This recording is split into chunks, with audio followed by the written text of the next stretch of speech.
Bismillahirrahmanirrahim. Welcome back after this relatively long break, because I thought that it's better time to spend a little time with my kids and spend some vacation. So we went outside the city. So that's why I couldn't prepare more videos. So we are back now, and in today's lecture, inshallah, in continuation or discussion on two-way slabs, today inshallah we'll be starting the direct design method.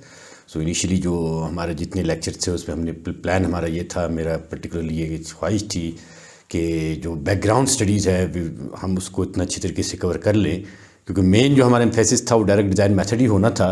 तो उसके जो background में जो necessary और जो important knowledge था, जिसकी grasp करना, जिसकी अंडरस्टैंडिंग डेवलप होना काफ़ी ज़रूरी था, उसके लिए मैंने काफ़ी जो पिछले सीरीज़ और मेरे ख्याल में 5-6 लेक्चर रिकॉर्ड किए, वो उसके लिए ज़रूरी थे कि वो आप उसको समझ सकें। और उसके बाद जब हम ये डायरेक्ट डिज़ाइन मेथड में जैसे आज हम स्टार्ट ले रहे हैं, तो मुझे उम्मीद है कि गो कि डायरेक्ट डिज़ाइन मेथड एक ऐसा चीज़ है जिसमें students normally they take it as a very complex method. उसकी थोड़ी सी वजह ये होती है कि डायरेक्टली हम जंप इन करते हैं डायरेक्ट डिज़ाइन मेथड में, और बैकग्राउंड स्टडीज़ नहीं होती है, तो उसकी वजह से हमें मुश्किल लगता है। तो अब भी मैं ये नहीं कह रहा कि ये तमाम चीज़ें इस कदर आसान हो चुकी हैं कि शायद आपको अज़बर हो चुकी हैं। Definitely it will take some time, तो इसको आपको डाइजेस्ट करने में it will need some time. तो आज भी मेरी जो आपको एडवाइस ये होगी कि डायरेक्ट डिज़ाइन मेथड को जो आज का भी लेक्चर है वो शायद फर्स्ट टर्म में आपसे डाइजेस्ट ना हो पाए, तो उसको एक दफ़ा देखें। और उसके बाद जो हम इंशाल्लाह नेक्स्ट लेक्चर करेंगे, जो उसके बाद डिज़ाइन एग्जाम्पल्स करेंगे, तो डिज़ाइन एग्जाम्पल्स के जो स्टेप्स हैं और ये जो डायरेक्ट डिज़ाइन मेथड के जो स्टेप्स हम यहाँ बता रहे हैं, वो इस स्टेप को उस एग्जाम्पल पे जाके जब आप इम्प्लीमेंट करेंगे, क्रॉस करेंगे उसको, तो फिर you will find things a lot easier. मेरी अपनी भी पर्टिकुलरली जो मेरी अपना पर्सनल एक्सपीरियंस बता रहा हूँ कि अगर जब मैं डायरेक्ट डिज़ाइन मेथड की ये जो स्टेप जो मैं आपको आज की लेक्चर में वीडियो में आपको एक्सप्लेन करने जा रहा हूँ, तो जब इसको मैं कर रहा होता हूँ तो I feel it a little complicated. और जब मैं जाके जब वो डिज़ाइन एग्जाम्पल को जब मैं प्रेजेंटेशन अपनी तैयार कर रहा था, तो मैंने कहा यार ये थिंग्स आर लॉट ईजियर। तो उस एक्सपीरियंस से मैं आपको ये सजेस्ट कर रहा हूँ कि अगर आपने उसको अच्छी तरीके से समझना है, तो आप फिर इसमें ये कीजिए कि आज के लेक्चर को देखिए, और उसके बाद जो हमारा इंशाल्लाह ये आज के लेक्चर शायद 2 पार्ट्स में होंगे, जो इसके बाद हम डायरेक्ट एग्जाम्पल्स को हम सॉल्व करेंगे। तो उस एग्जाम्पल्स को के स्टेप्स और ये डायरेक्ट डिज़ाइन मेथड के जो स्टेप्स हैं, इनको आपने साथ कंपैरिजन में साथ चलाना है। मतलब डायरेक्ट डिज़ाइन मेथड का आप स्टेप देखा, उसके बाद जाके आपने वो डिज़ाइन एग्जाम्पल के स्टेप देखे, और फिर आप देखेंगे कि जो स्टेप्स यहाँ एक्सप्लेन किए गए हैं वो in the form of example, जो उसकी प्रैक्टिकल इंप्लीमेंटेशन है, you will find things a lot easier. So that's what it's my suggestion. If you find कोई और आपको तरीका अच्छा लगता है और आपको आसान लगता है, तो you can adopt that way as well. तो ये मैं आपको अपने एक्सपीरियंस से बता रहा हूँ कि मुझे इस तरीके से चीज़ को समझने में कंपैरेटिवली ज़्यादा आसानी हुई। तो टू वे स्लैब्स का जो फ्लेक्चर है, इंशाल्लाह इसको आज हम डिस्कस करने जा रहे हैं। इसमें जो पहली चीज़ है, जो इसके स्टेप्स हैं जो डायरेक्ट डिज़ाइन मेथड की कि क्या लिमिटेशन है ACI कोडिंग की। जैसे मैंने आपको बताया कि हम ACI कोड 31819 को हम इस्तेमाल कर रहे हैं। तो जो डायरेक्ट डिज़ाइन मेथड है इज़ एन अप्रॉक्सीमेट मेथड है। तो ये तो बात मैं आपको पहले भी बता चुका हूँ कि जो इसकी एग्जैक्ट एनालिसिस हैं, they are much more complex, they are very much complicated, and at an undergraduate level you do not to poke your nose into all those things. If you have developed your interest, if you find things very interesting and you want to go into the detailed analysis of this lab or of the plate particularly, because ये mostly इसमें plate के analysis इस्तेमाल होता है, तो फिर आप mechanics of solid के भी आप जो टॉपिक्स हैं, जो प्लेट्स के टॉपिक हैं, आप उसको भी समझने की कोशिश कर सकते हैं। और फिर जो रिइंफोर्स कंक्रीट डिज़ाइन के जो डिटेल एनालिसिस हैं मोमेंट कैलकुलेशन के, फिर आप उसमें भी जंप इन कर सकते हैं। बट आई वुड सजेस्ट कि go easy, do not be too ambitious. Just पहले आप आसान स्टेप लीजिए, and if you find thing interesting, then you can go towards gradually you can go towards the complicated steps, and इस तरीके से फिर आप इस चीज़ को एक्सेल कर सकते हैं, इम्प्रूव कर सकते हैं चीज़ों को। तो अप्रॉक्सीमेट मेथड है establish by the ACI code to determine the design moments. तो ये जो सारा का सारा मेथड है, जिस तरह आप देख रहे थे कि पहले हमने जो इसको बातें बताई, वो स्लैब के शेयर के बिहेवियर को हमने समझने की कोशिश की, उसकी थिकनेस कैलकुलेशन को समझने की कोशिश की। जो डायरेक्ट डिज़ाइन मेथड है, this is particularly for the calculation of the moment at the critical section of a slab. तो जो भी स्लैब है, उस स्लैब की जो क्रिटिकल सेक्शन है, वहाँ ये मोमेंट जो कैलकुलेट करना है, उसका प्रोसीजर बता रहा है direct design method. It doesn't tell you anything else. So the only thing that it tells is the calculation of the moments at the critical section in a slab. So that's what direct design methods do. So in a uniformly loaded two-way slab. So अब ये बड़ी खामोशी के साथ condition बता दी है कि in a uniformly loaded two-way slab. तो आगे चल के आप ये जो देख रहे हैं नीचे लिमिटेशन को भी देख रहे हैं, तो यहाँ इस लिमिटेशन को भी हम डिटेल में अब एक एक करके देखेंगे। तो यहाँ ये पहली कंडीशन इसमें आप देखेंगे कि जो अटमोस्ट इंपॉर्टेंट कंडीशन है वो ये है कि यूनिफॉर्मली लोडेड होना चाहिए। नॉन यूनिफॉर्म लोडिंग के लिए डायरेक्ट डिज़ाइन मेथड नहीं है, वहाँ पर आपको in any case you will have to go and you will have to opt for the detailed analysis.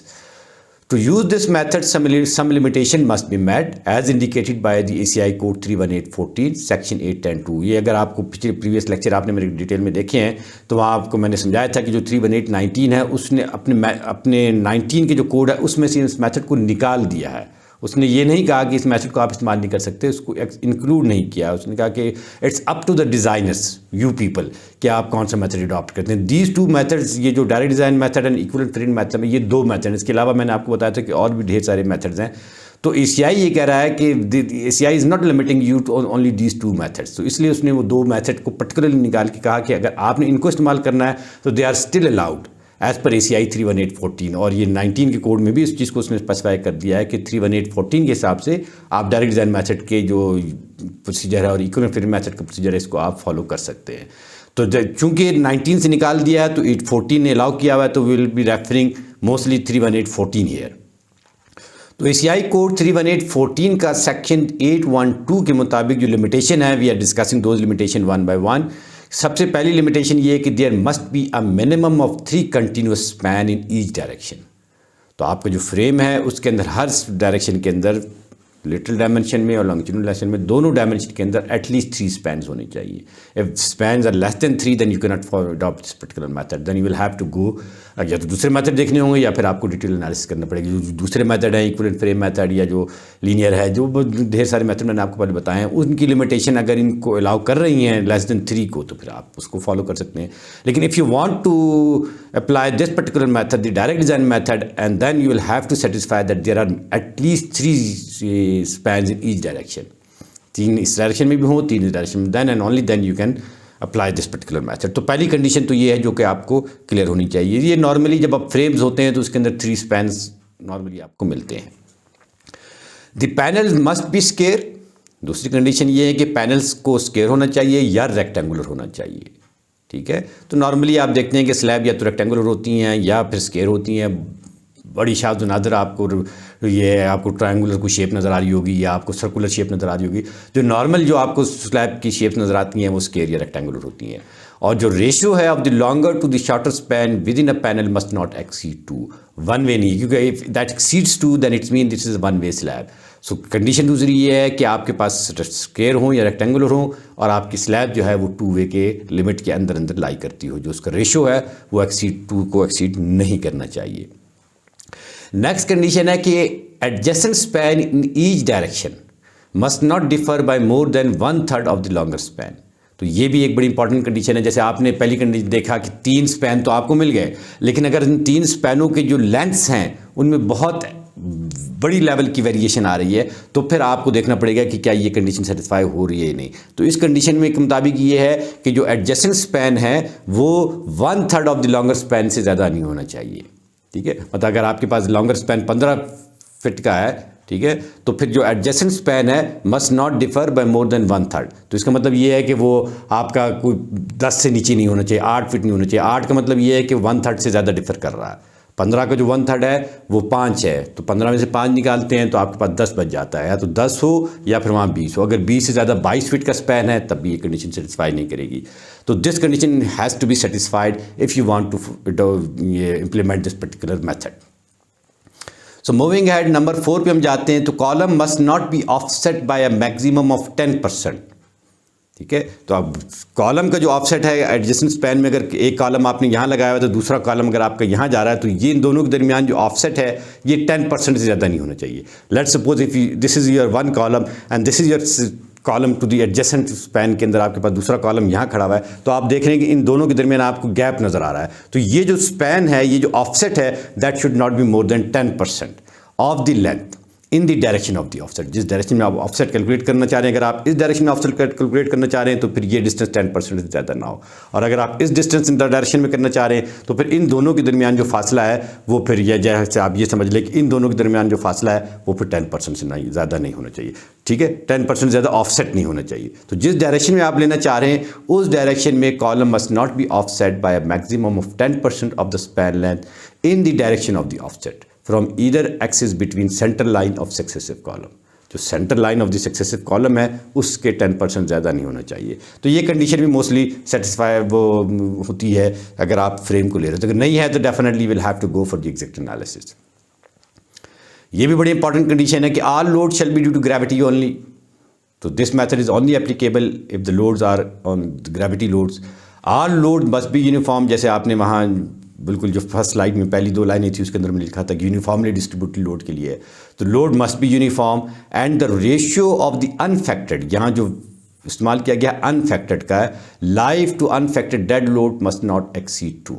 Live to dead load का जो रेशियो है वो 2 से ज़्यादा एक्सीड भी नहीं करना चाहिए। तो काफ़ी ज़्यादा रिस्ट्रिक्शन है, रिस्ट्रिक्टिव मेथड है। अगर ये रिस्ट्रिक्शन आपकी हो रही है satisfied, then and only then you can apply this particular procedure. Number 6 में है कि इफ़ बीम्स आर प्रेजेंट, अगर ये मेथड चूंकि सिर्फ फ्लैट प्लेट के लिए नहीं है, ये this method is also applicable for the edge supported slab. So if the beams are present along all sides the ratio of the relative stiffness of beam in two perpendicular direction. तो ये दो ratio है perpendicular direction में, आपके पास एक direction ये है, दूसरी डायरेक्शन ये है, कि इन दो डायरेक्शन के अंदर जो बीम्स हैं, इन बीम के जो रेशियो हैं, the relative stiffness of the beam ratio in these 2 direction must not be less than 0.2। Ratio 0.2 से लेस नहीं होना चाहिए, नॉर ग्रेटर देन 5, और ग्रेटर देन 5 भी नहीं हो अगर बीम प्रेजेंट। अगर बीम प्रेजेंट नहीं है तो डेफिनेटली आप जानते हैं कि then that particular slab would be considered as a flat plate और अ फ्लैट स्लैब। तो I think these 6 are the condition that needs to be satisfied. ये रिस्ट्रिक्शन कह लें, कंडीशंस कह लें, ये इसका सेटिस्फाई होना ज़रूरी है। तो नॉर्मली आपके पास जो फ्रेम स्ट्रक्चर होते हैं उसके अंदर कंडीशन सेटिस्फाई हो रही होती है। अब जो अहम चीज़ है, इंपॉर्टेंट चीज़ है, वो बड़ी क्रूशल है इस लेवल पे समझने के लिए कि जो स्टैटिक मोमेंट्स हैं वो क्या हैं, ठीक है ना। क्योंकि अब लोड्स आना है, अब आपको ये पता चल गया है कि ये जो स्लैब्स हैं उनकी कंडीशन आपको पता चल गई हैं कि भाई 3 स्पैन्स हैं, ऑफसेट 10% से ज़्यादा नहीं है, लॉन्गर स्पैन का जो है वो 1/3 से ज़्यादा ये डायमेंशन की डिफरेंस नहीं है। ये सारी कंडीशन आपने देख ली। अब हम ये सारी कंडीशन जब लोड ऊपर से आ रहे हैं एक स्लैब के ऊपर, तो वो लोड क्या कर रहे हैं आप देखते हैं कि अगर बीम के ऊपर लोड लगता है तो वो लोड बीम के अंदर क्या स्ट्रेसेस डेवलप कर रहा होता है, या अगर एक बार के ऊपर आप एक एक्सियल लोड लगा रहे हैं, वो एक्सियल लोड उस बार के अंदर कितने टाइप के स्ट्रेसेस प्रोड्यूस कर रहा है, ठीक है। तो जो इंपॉर्टेंट चीज़ है जो आपको समझने की है, जिस पर आपका कंसेप्ट बड़ा क्रिस्टल क्लियर होना चाहिए, वो ये है कि लोड्स कैसे हैं और वो लोड किस किस्म के स्ट्रेसेस प्रोड्यूस कर रहे हैं, राइट। तो अब यहाँ आपको ये पता चल गया है कि loads are the gravity load, loads are uniformly distributed load, and this unfactored live to dead load का जो रेशियो है इज नॉट ग्रेटर देन 2, ठीक है। तो ये सारी कंडीशन आपको पता चल रही हैं, ये आप देख रहे हैं कि हो रही है। अब जब इस तरह का लोड लग रहा है एक स्लैब के ऊपर, बीट एच सपोर्टेड स्लैब और if it's a flat plate और इट्स अ फ्लैट स्लैब, अब अगर उसके ऊपर ये लोड लग रहे हैं तो वो लोड कर क्या रहे हैं।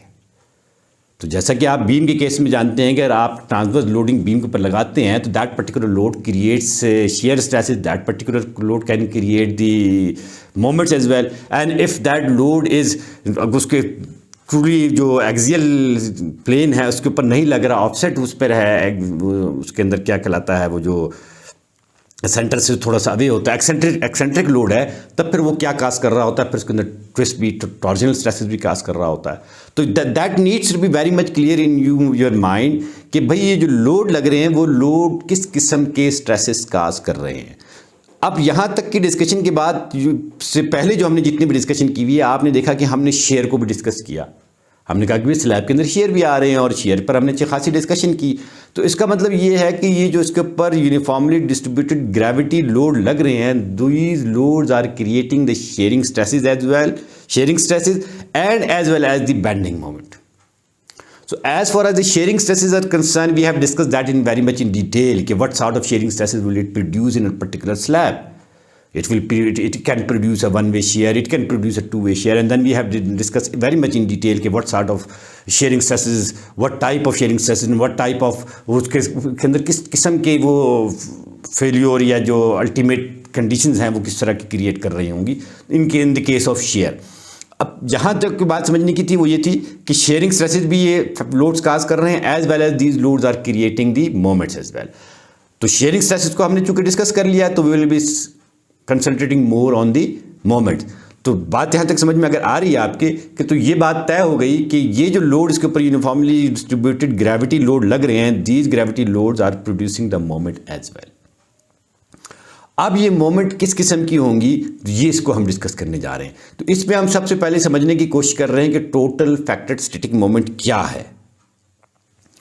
So if a simply supported beam carries a uniformly distributed load QU, अब for the understanding of the moments in slab, we are referring here a particular beam। हम एक सिंपल बीम के केस को लेकर समझाने की कोशिश कर रहे हैं और उस बीम के केस को लेकर के we will extend that to the discussion of a slab। Okay, so do not get confused here। Beam का जो डिस्कशन हम यहाँ इंक्लूड कर रहे हैं जस्ट फॉर अंडरस्टैंडिंग क्योंकि because you people know the analysis of the beam very much in detail, उसका concept आपके बड़े अच्छे हैं।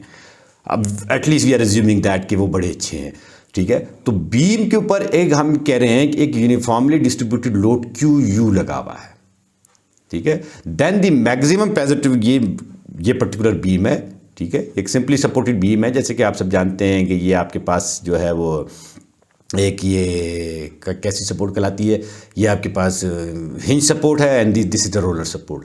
तो हिंज और रोलर सपोर्ट के ऊपर आपने ये लोड लगा रखा है और ये जो लोड है this is the uniformly distributed load and the intensity of this load is QU kips per feet. The length is L feet and on one single fit the intensity of the load is QU, and if this is the case then the maximum positive bending moment occurs at the midspan। we all know कि in this particular case जो maximum positive bending moment होगी that would occur at the midspan, and what would be the intensity of that load of that moment, that would be equal to QU L1 square upon 8 where L1 is the span length। if जहाँ मैंने L लिख दिया है तो क्योंकि picture जो है figure जो है मैंने कहीं से ली है, तो अगर आप इस फिगर को ड्रा करते हैं तो just consider this L to be the L1 and this Q to be the QU।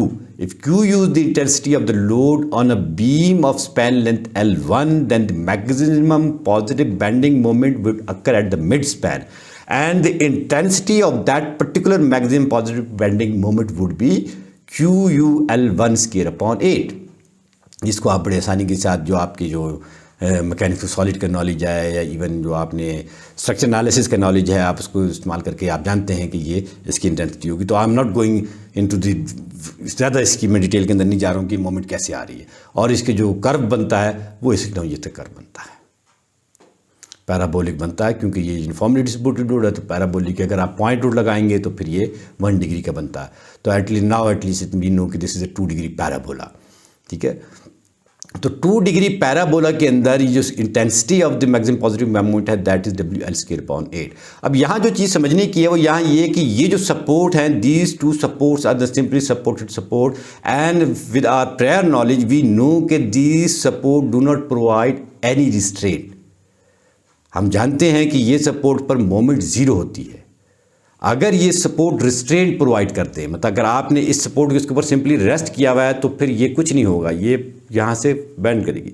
लेकिन अगर इसी सपोर्ट को मैं यहाँ से इन 2 उंगलियों के दरमियान पकड़ लूँ और इसको बेंड होने से रोकूँ तो इसका मतलब ये है कि मेरी ये सपोर्ट रिस्ट्रेंट प्रोवाइड कर रही है। और जैसे जैसे आप रिस्ट्रेंट बढ़ाते चले जाएंगे तो इसका मतलब ये होगा कि you are converting this particular simply supported support into a fix support. समझ रही बात?